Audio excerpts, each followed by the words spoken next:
So here is the ring around Charlotte and what growth has occurred within the regional perspective around Charlotte in that period of time.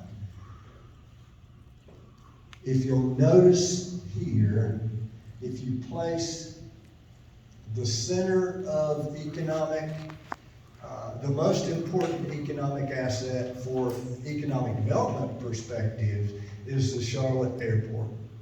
Every prospect that we get new to the region, new to Catawba County, is focusing on the ability to get to that airport.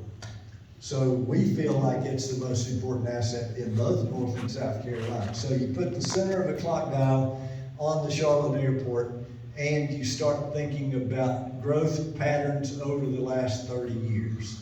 If you go up to the 12 o'clock hand on the dial, you've got I-77. If you think back into the 60s and early 70s, you've got the growth of Morrisville and Race City, USA, and Lowe's, and all those things that happened up along the I-77 corridor beginning 25 or 30 or more years ago.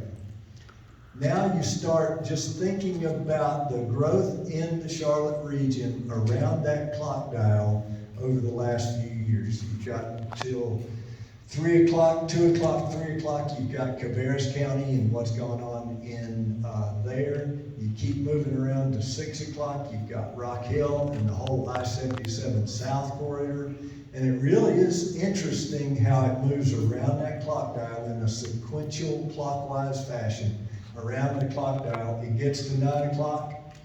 Now even Gaston County is sort of a sexy little place to be, right? They've been making lots of announcements, of course, all around the airport area with what's going on with Amazon and all those opportunities around the airport. The River District that is being promoted, you've got a lot of activity. But then the 9 o'clock to midnight portion of the clock dial has been constrained for many years. What are the reasons for that constraint? Transportation connectivity. Okay, the first one really was the Lake Norman. You couldn't get past Lake Norman. Everybody was going there, but nothing happened. Okay, Interstate 85 traveled west, but then US 321 wasn't around for a long time. You still sort of got a psychological barrier to get to Hickory if you're using 85 and 321. You got to travel a half an hour basically, and then you take a 90-degree turn north and you go through cattle fields for a long time until you get to Hickory. All right, so you got that as a constraint.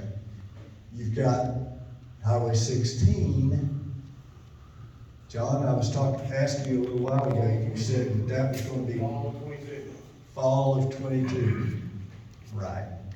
I've been here 30-some years, you know, and they've been promising me Highway 16 for those entire 30 years. Yeah.